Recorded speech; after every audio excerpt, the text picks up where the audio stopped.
Long term, 10 years, married couples of Reddit, what was the worst low you've had and why didn't you leave?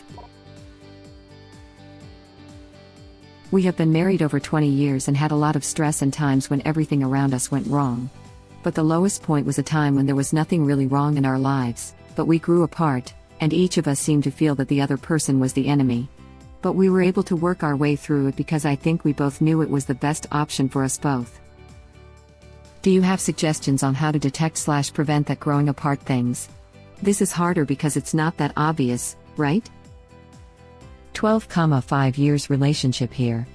Go for a walk, sleep in the same bed, talk to each other, do housekeeping together, not one part does it all or SMTH. If you don't talk, if you fight often without talking it out, if you start to spend more of your time alone than with the partner, that's a sign that the relationship is equal is the base of my comment. But in my honest opinion, a lot of people lost the ability to reflect upon themselves or they just don't take the time to do so. The signs were often obvious afterwards, why weren't they before? Maybe someone else has other tips for you, but in my honest opinion, it's not hard to detect when problems emerge. You have to put those problems on the table and not delay them for later/never. We had ugly situations, and we always were in each other's arms within the same hour. Sometimes it needs a 5 to 10 minute split, pause, when it is heating up, because it gets unproductive at some point. Married 20 years this coming week.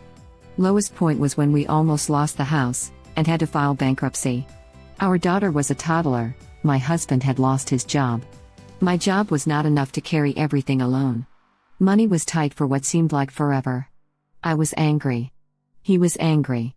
But we stuck it out. Both of us are children of divorced parents, and we didn't want that for our own daughter, or for ourselves. I didn't want a divorce because I trusted him, and after what I had been through in my first marriage, I knew that this marriage was worth fighting to keep. So we cut things back. We drove crap cars for years. We didn't buy new clothes for anyone but our daughter. We applied for as much assistance as we could and found out that even on just my salary we didn't qualify for crap because we only had the one child. We were turned down because I made $126.35 too much. We went on payment plans with the electric company. And I found a mechanic that would also allow payments on work done. We are still in our house. We now have cars that don't need repairs every other week. He has been with his company for over 12 years now. The majority of that time has been WFH. Our daughter is graduating high school near the top of her class this spring, and is heading to college in the fall. We have taken a few vacations in the last couple of years. We have money in savings, and in investments. If either of us had walked away, it would have been disastrous. For both of us. But especially for our daughter. It was rough for a good long while, but we are still together. We love each other, and both of us can say without hesitation, that we are happily married. Edited here for some more info since some of the responses are questioning why financial issues would cause a person to think of divorce. My first husband started beating and raping me on a regular basis when money got tight. We both had jobs, but he got busted down to PFC because he was in butthole. He left me with no car. He cleaned out our joint bank account. And when he showed back up, he did so with his stripper girlfriend, that he moved into our house. He gave her the car. He gave her what money he had. He drank and did drugs with the rest of it. His command, and the local Salvation Army, did nothing to protect me. I left after my dad had a massive stroke and I wanted to go home. A friend paid for the bus ticket. When my father passed, my ex came up for the service. The day after I buried my dad, his stripped girlfriend showed up at my mom's, and he left. He went on to get a 17-year-old pregnant. He was 30. He then refused to divorce me for nearly 6 years. Until I showed up on his mom's doorstep to demand he sign the papers. And then he refused to show up for the court date for the divorce. All I wanted was my maiden name back, and to no longer be married to him. He tried to destroy me. And it all started over financial crap. So yeah. Job loss is an effing huge stressor on a marriage. And since I had been there before, and gotten the crap beaten out of me, it was extra hard to be going through that. But I knew that my second husband wasn't an effing butthole, like some of you that have responded are. I was older, wiser, and a lot stronger after having done it before. Successful marriages with well-adjusted kids are the real superhero stories. I have no memories of my parents even talking to each other. Just the thought of them standing in the same room together is an aberration in my mind. I often wonder what that must feel like, to see parents that look at one another and get along. We don't get to go back and redo that part of our childhood either. What we see as normal as a kid stays with us. What you and your husband have really given your daughter is something more valuable than will be apparent to her for a while. It's not having to wonder about these things, and not wishing she could go back and fix them. You've given her something that not even time can take away. For over 12 years now. Fallout from 2008 housing collapse? That's awesome. 34 years married here. Our lowest point was when our 9-year-old son was hit by a car. I went into a deep depression after his death and couldn't cope. It really brought out the worst in both of us. We handled it differently and really struggled to make sense of it all. It was a few really tough years, but we stayed together and tried to work through it all. My husband finally recognized my behaviors and lack of interest in anything, including the fact I left my job, as depression and found me professional help. It was a long road, but we made it through and grew closer after. When things go bad, you have to really fight to hold a marriage together, but it's worth it. Don't give up.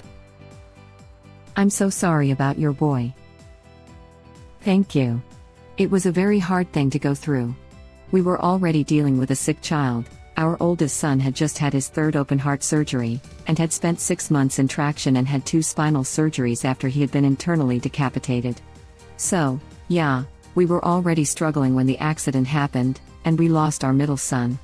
I guess I just got so overwhelmed and the grief just took over. Internally decapitated. Wait, what? But it worked. He spent a year or so after still in halo traction and in a wheelchair while his fibula regenerated. But today he can walk just fine.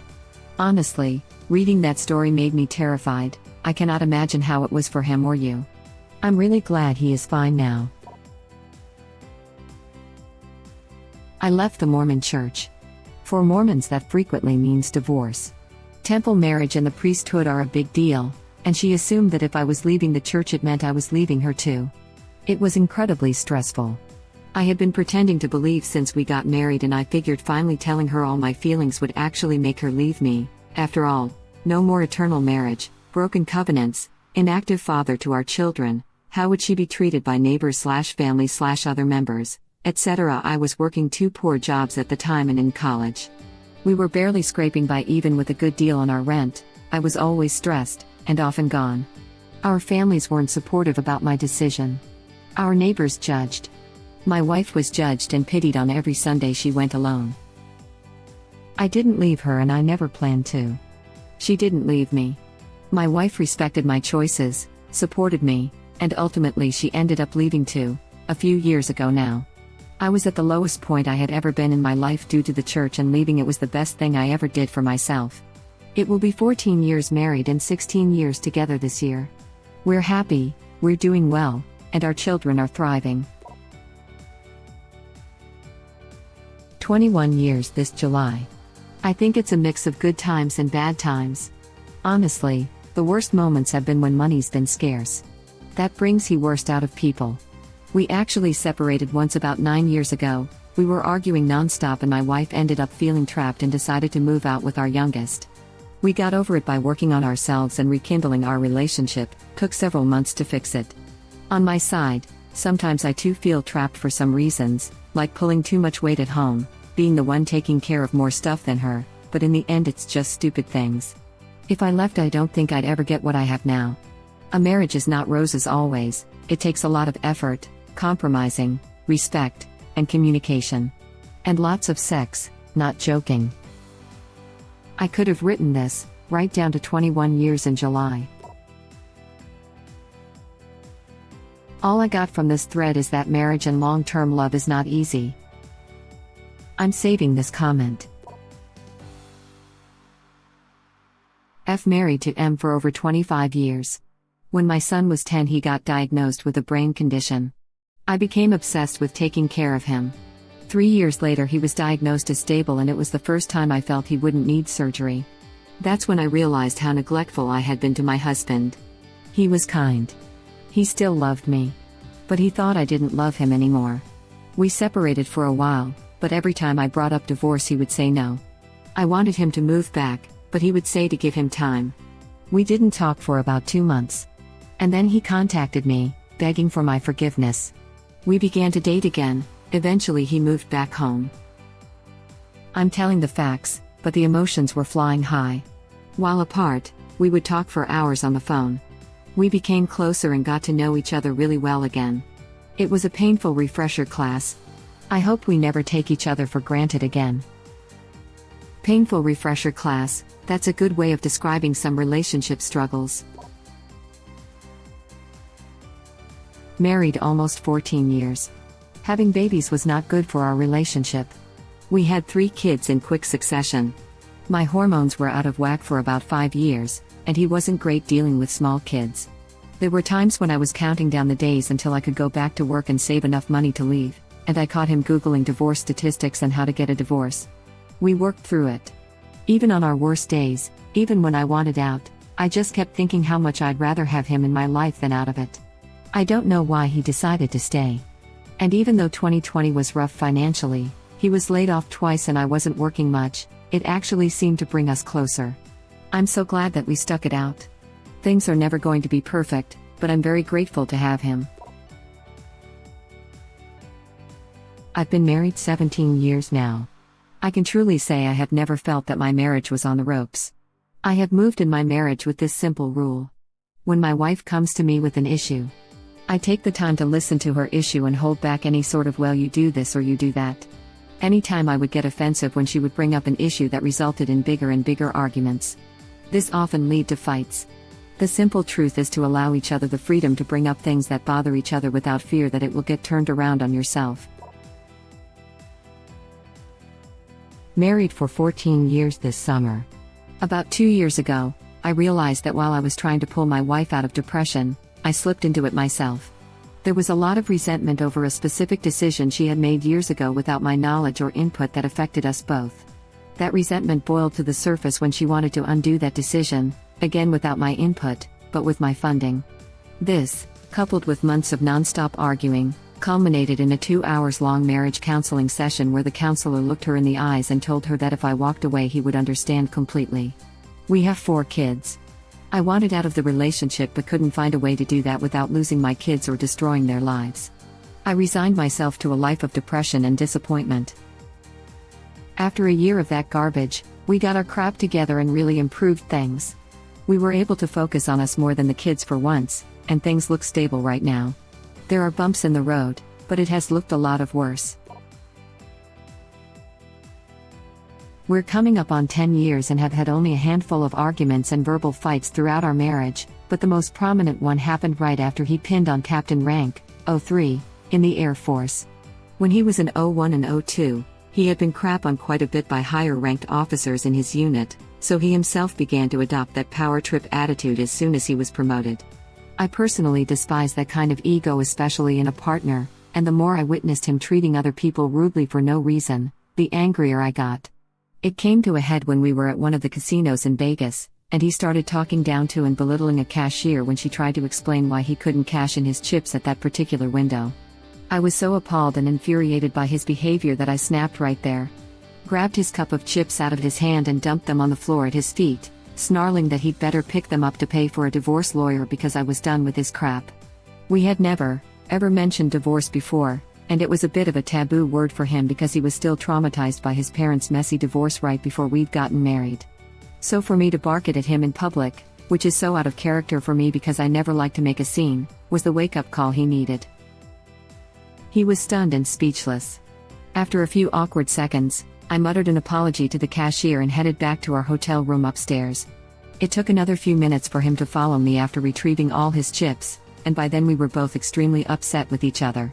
Many furious words were exchanged. He couldn't believe I would even bring up divorce, and I couldn't believe he didn't realize what an butthole he had become, which ended in both of us in tears. It took another few hours, but we managed to talk through the issue. He promised to check himself and take a step back to reflect on the influence his workplace had on him. That was 6 years ago. He is now in 04 and the one that all the junior service members in his squadron elect to go to when they need advice or someone to confide in about work. He has gone out of his way to mentor several airmen who asked for his help in preparing for various programs and schools. Every time I attend a squadron function, I see how well liked he is by his colleagues. I'm proud and relieved that he reverted to being his regular kind self.